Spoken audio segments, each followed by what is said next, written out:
Hello, my name is Mark Tomzak. I'll be discussing Roske the Runes with you. Hi there.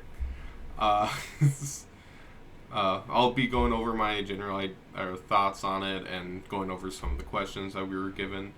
But a little bit about myself. I'm coming to SCSU for a bachelor's degree in English with a TSL minor, hopefully teaching people how to speak English across the world and fun stuff like that. About me personally, I like nerd stuff. It kind of sparks imagination, which leads to creativity, and it's always being fun in that atmosphere because that kind of gets you imagining and you being creative with whatever thoughts you have. So there is some issues with it, but it's always a fun for me at least. I also like photography and hiking, but I don't get to do that so much with my work schedule and other, school. now, now to Roske Ruins, his essay, and my thoughts on it. It was a good book to read. Well, not book, good essay to read. I don't particularly agree with a lot of ideas shared, but but I liked it because of that. I've always thought to the best thing to do in life or today now with how it is, how you're either this or that, um, how important it is to come to a middle ground, to have conversations, to read up on the other side. Uh, Ignorance is probably the biggest issue with today.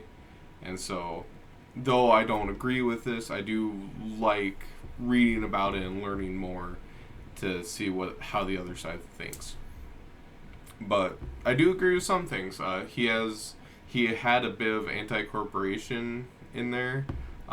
He talked about Jeff Bezos slapping a Black Lives Matter sticker on his rocket, and I thought that was really funny because corporations really don't care. They care about the money that you're giving them, and if they think that whatever you believe in will make that happen, they'll do it. They don't care. It's crazy how much people fall into that little trap.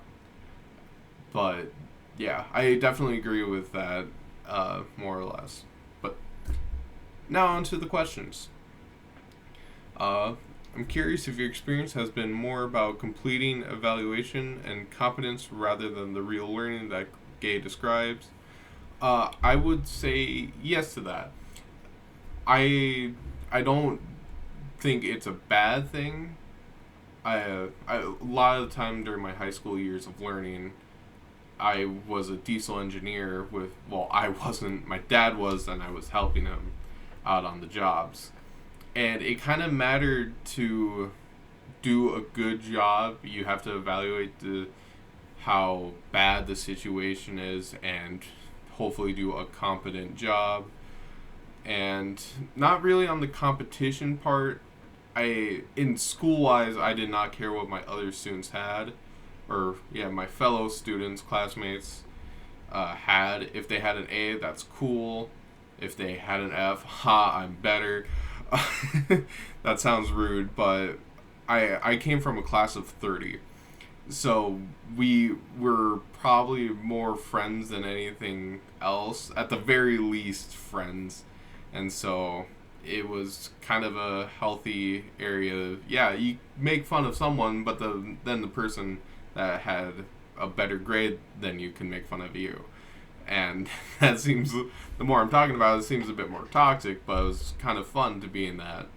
And I always strive to be like, okay, well, maybe I can try better next time. So then I can make fun of the other people that did better than me now, but maybe worse next time.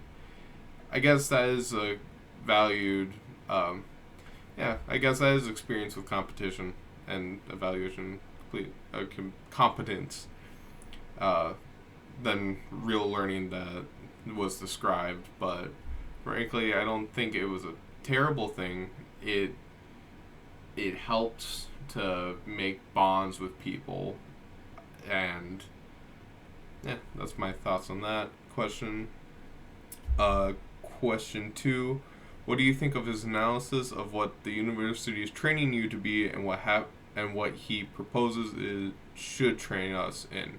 Curiosity, wonder, unfixing, fixed ideas, imagination, creativity, resistance, etc. Um, I don't. What do you think of the analysis of? I again, this is one of those ideas I don't agree with. I feel how he described it a lot is that you are either being trained or you're uh, breaking the mold and becoming something better. I think they're conjoined. Say you wanted to be uh, electrician. Let's say you wanted to be an electrician. You have to be kind of trained how to be an electrician. You have to be a unit in that circumstance to then move on into the real world. And maybe class can help you be more imaginative or creative with your techniques. But in the end of the day, yeah, you do need to get the job done and correctly, or you're gonna have pissed off people. But once you're in there, then you can start trying to break the mold a little bit. Maybe you can try to do the jobs quicker than other people and make your own business out of that, because people could see your business better than others because you've broke the mold and became something more than just a unit by doing a better job, a more competent job than others. And that's kind of why I disagreed with one. Uh, but, excuse me. Uh, yeah, I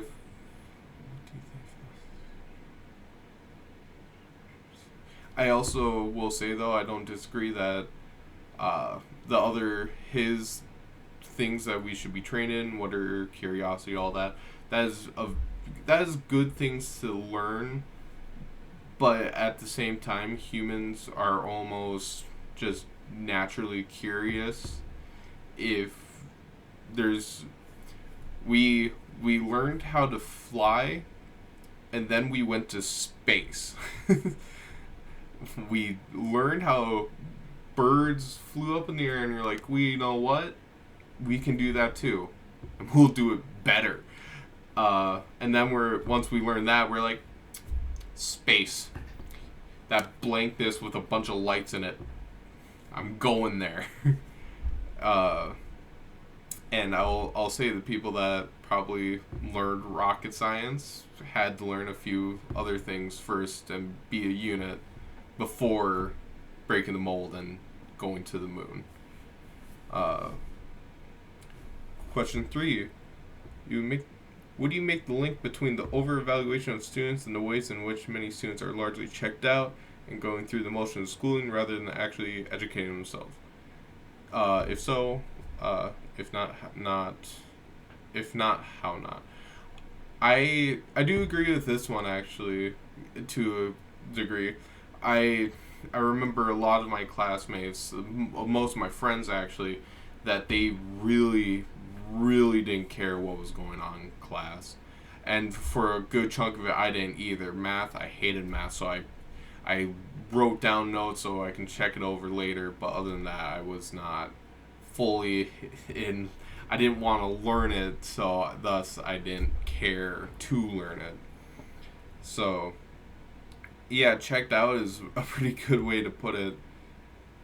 Uh, Instead of educating, it definitely, the one part of the schooling system that I dislike is requirements. I feel like if I want to go for something, that's what I should focus on, and that will make me learn more in my area. And maybe something's brought up to that helps, and maybe I want to learn more about that.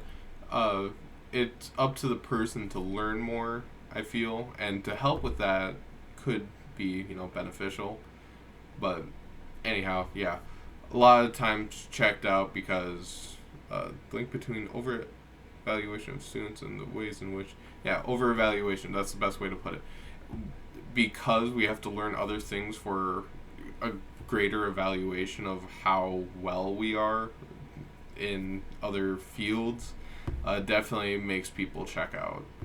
It You definitely stop caring about other things when you just want to do something else. That's just almost human nature. Question 4. Oh, this is about the grading system. I heavily agreed with this one. Grading system sucks. It I feel the reason why it sucks is because of the kind of stereotypes labeled on the grades. F, you suck. You didn't learn nothing. Well, in reality, maybe they did understand it all and they just didn't care for the test, or maybe the questions were freaking a paragraph long when it could be as simple as, oh, what does 2 plus 2 equal? um, and, but that, the I feel like the kind of stereotypes that come with the grading system is what's hurtful about it, more or less. I know there's a whole like 90 to 0 kind of percentage that also goes along with it, but I feel like if we can change the description of the grading system, that would help a lot of students, because then they wouldn't feel like absolute garbage if they got a D or F at times, or maybe even spiteful towards the teacher, so they'll just stop caring about the class and caring about the field or subject at hand. I think the best way to kind of switch it over or change it would be just to get rid of it, because no one's going to get rid of the description of what the grading system is now. But if we can make something that doesn't have negative connotation behind getting lower, would be nice. And yeah. Question 5. Color. Let's see. Is the case that learning really is communal? What do you believe your role can be in this class to create this kind of co-learning? What would you most want from your peers for this meaningful learning experience? Co-learn. Alright. I had to pause and reread that to make sure I got the full context. So basically what I think about co-learning and kind of making a net of peers to hopefully support yourself and rise. And I don't think that's a bad idea. Being a lot of times in workplaces, you'll have to work with people. So to think that you can go your whole career without co-learning is kind of crazy. And it also helps a lot of people. I feel people have read plenty of books, and easily people are like, oh, well, his brother murdered his wife. And it's like, oh, I thought his brother just put her in the hospital, and then this person. And people bounce ideas off each other and learn more from that experience. So I think communal learning or co-learning, as described, it would mean a lot. And what I hope to put in there is, honestly, the crazy ideas. I do like being, connected to what's going on, but I will also love to just throw out random ideas and then maybe build off those random ideas. I've had it happen multiple times, to some good stuff, some bad, but overall it also just makes people happy, and maybe that kind of restarts the engine to get back into it and learn more. What I hope for my peers is just adequate work. That sounds rude in my eyes. Everyone carry their own weight, and just keep it happy. I hate when people get stressed over situations that don't need it. I'll tell a quick story. I was in a coding class. Before coming to SCSU, I was in Alex Tech Community College, and I was in a coding class, Python coding. We had one group project, and one person was very active. He wanted to get things done. This. He made the communications happen immediately, but one person couldn't make all those his requirements that he had, and so the group quickly disbanded, or at least kicked out that one guy, because he just was so rude to that one, for him taking his time, and he was busy. He had 2 jobs and going to school, and so yeah, that was more of a tangent than anything else. Long story short, I hope to make people happy and work together because of that happiness. And in general, what I hope for my peers is a little bit of confidence. See, we're taking this class. Hopefully, we're all learning at least a little bit, but also to be happy with their work and to be happy working together, and hopefully just keep a high flow, good vibe going. Those were my thoughts. I know I rambled quite a bit, and I hope all my words were understood, but I hope to be working with some of you soon enough.